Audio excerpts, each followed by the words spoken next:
Hello everyone, and welcome back to Let's Play Hattrick with me, Alfapiomega. Now today we are going to start preparing for next season, so let me speak a bit about my plans and the general strategy. So you guys know that I've been promoted to the 5th series. We're in the 16th one. There's 256 in Czech Republic, in the 5th category.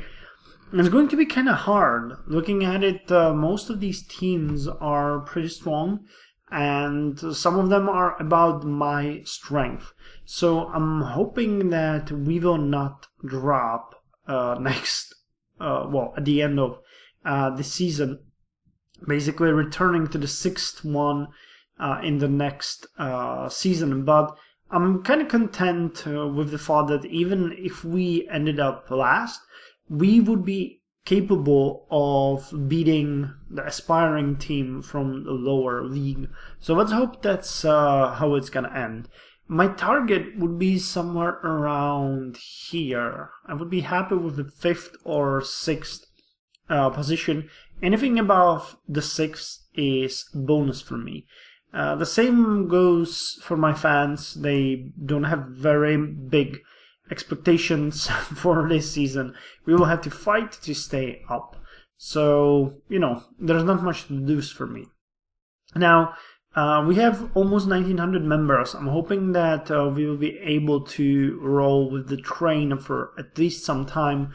I would like to get to at least 2100 before it stabilizes. We'll see, the big boost that we are getting from the fans should help us greater. I haven't even checked that with our sponsors. It did last week, but we have they're satisfied now. Before they were dancing in streets or high on life, something like that. So that affects the amount of money they're giving us. They're currently donating 84,550 euros. Before it was almost 100,000 euros. So that's a bit of a bummer. But we'll see how it goes, Now, you guys already saw that we have a match planned. Unfortunately, the series still doesn't have its fixtures. Damn, that's a weird word. Fixtures done. So I don't know who I'm gonna face and when. But we got a really good opponent at the start of the cup. It's called FK Dynamo Žižkov. It's a Prague team. Žižkov is a part of Prague. And I think it's going to be very easy. I created a standard setup against them. And looking at the ratings, even at Played Cool, we have somewhat exaggerated chances. So I don't think we have to try at all. Which is good, because the fact that we will play against them and have a chance to earn some mood is going to be really important for us. Because we will have to be really tactical about our matches now. Or so I hope. Now, I already spoke about the fact that we have a sort of limited budget, but we are sitting at some 1,350,000 euros about. It's going to change a bit, and it's going to go up quite high as the matches are going to go. Now, I'm kind of sad that we're playing on the arena of FK Dynamo Žižkov because it has only 12,000 people capacity, and my stadium has way more. I think we have 29,000. So hopefully the next match will be on my stadium, and I would be glad and very happy if I could meet some weaker team again in the next match and beat it, and maybe even get to the 3rd round. That would be awesome. If not, we're gonna get to the Silver Cup, and there we might have some more chances. We'll see. It goes. It's very random, but it's a great source of money, and we can every penny that we would get, we could use. I haven't bought any players yet. It's still the oldest ones or the oldest or the newest purchase. That's what I'm trying to say. The newest purchase is still Augusto Gil Monteiro, whose TSI is at 52,000 at this point. He's pretty good. He was really badly hurt before for 2 weeks, if you guys remember, but he's already recovering and he's able to play. So I'm hoping that he won't get hurt again, and we'll be able to use him in the following matches.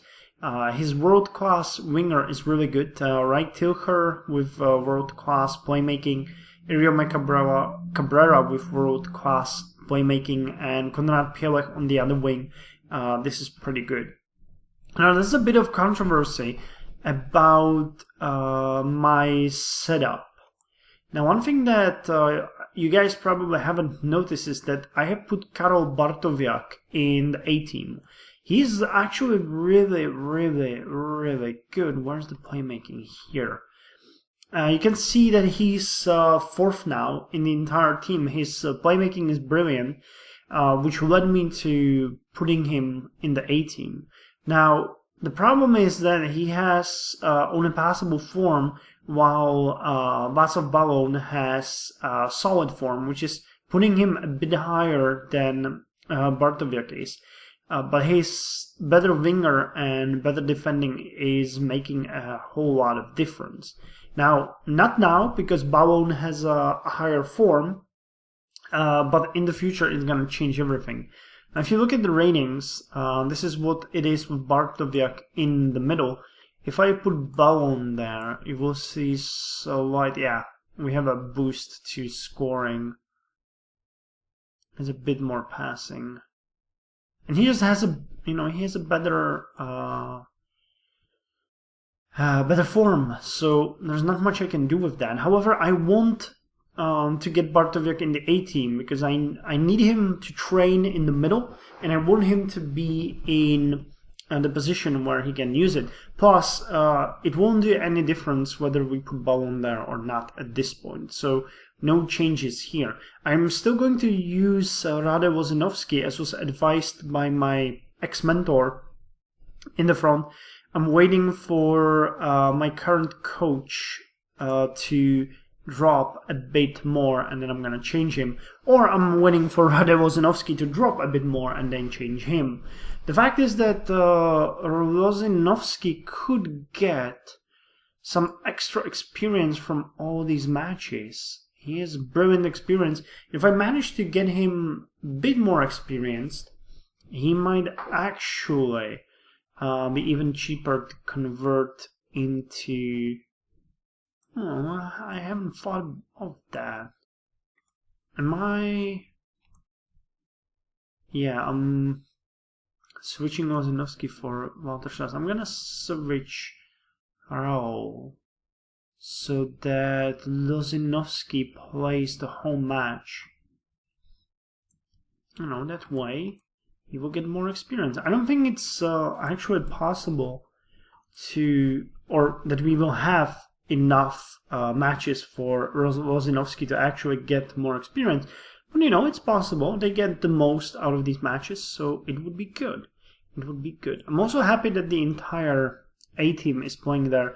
Monteiro, Pielech, everyone that means something is going to be in this match. Or at least at this point. This is basically the core of our A-team for several future weeks. Tilche and Cabrera maybe not. They're going to go once they reach higher playmaking. But Bartowiak definitely, Monteiro definitely, and Pielech. I don't actually know how good Monteiro is on experience. So weak experience, and Pielech has weak experience. So they will profit greatly from playing these matches. I don't know if you guys know, but it gives them a flat bonus, the experience. So if you get them, for example, I'm not entirely sure how it works, but so don't take these numbers for granted. But around level 15, it should be something like an extra skill point and a half for every single skill they have. So it's another way how to boost their performance, other than loyalty, which both of these guys lack. But it's gonna grow eventually in a season. they're gonna be very loyal and provide us with very good performance. I plan to have these guys basically forever. I'm gonna sell them maybe when they're like 28, and their playmaking is really high, around 12, maybe 13, because by then they will be pretty good.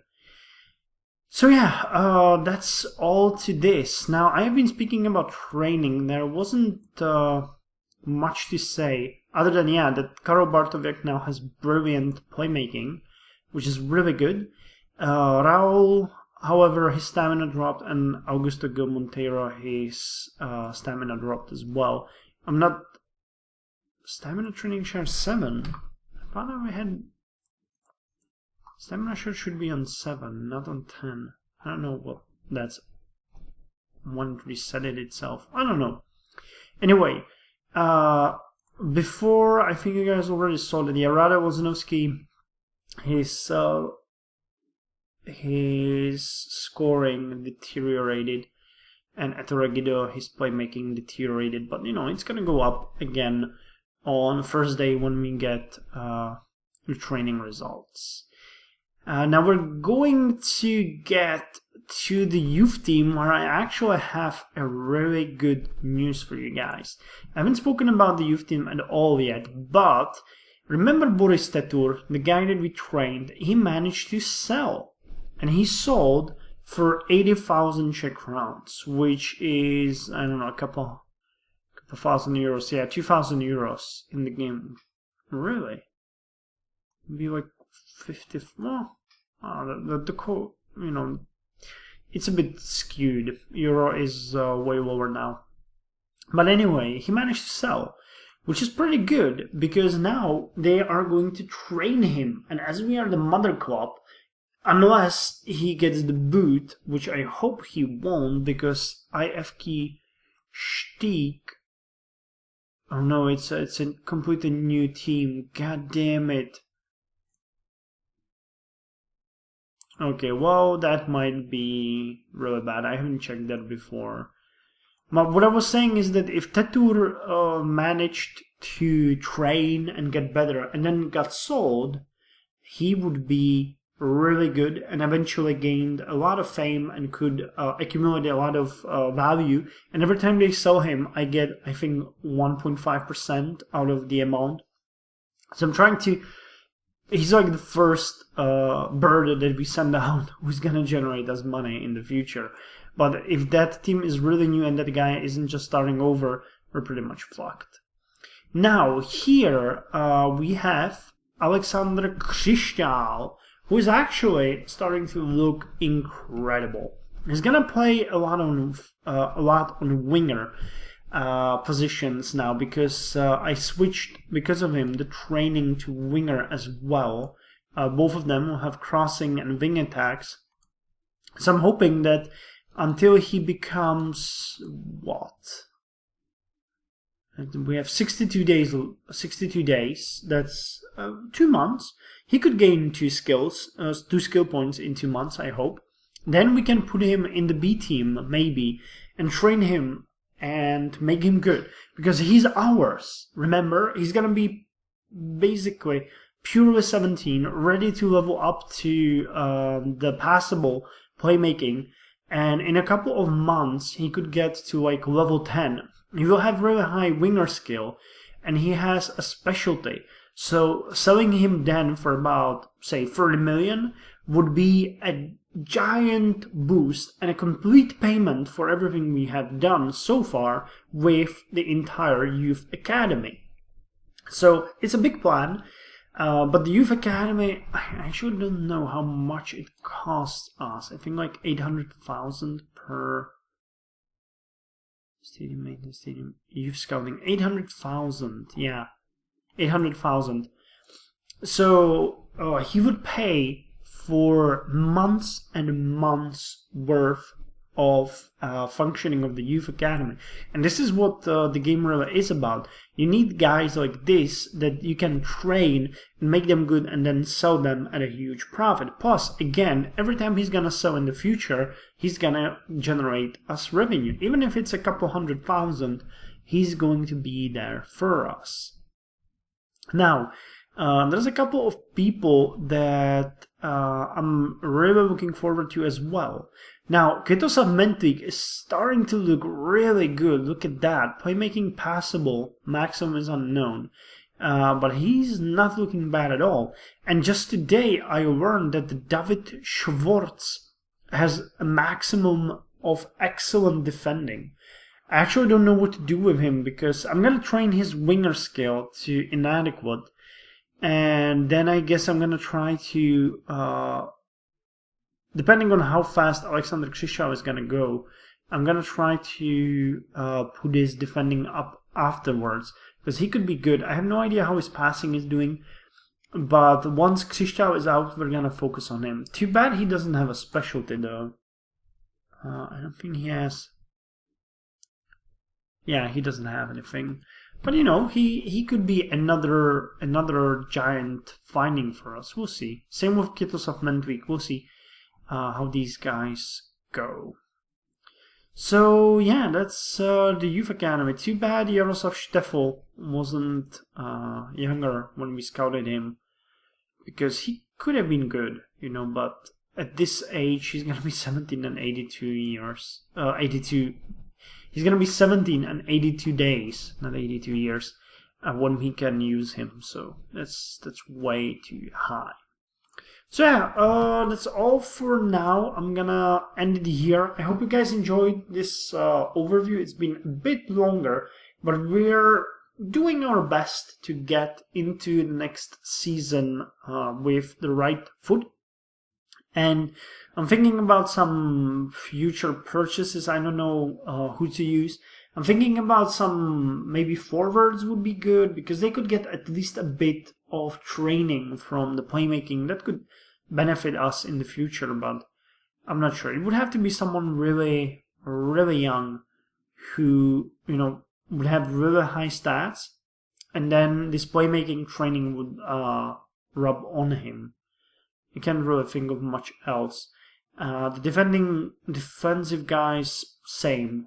Someone with very high stats who could at least use a bit of the playmaking training, because, you know, they're getting 10%, but it's a good 10%, you know. It's making them better. So if they're really good at, say, 21, they're not gonna get much worse at 28. They're gonna have 7 years worth of playmaking training that's going to make them better, and also they'll gain experience and the loyalty bonus. So that's the only logic I can see so far.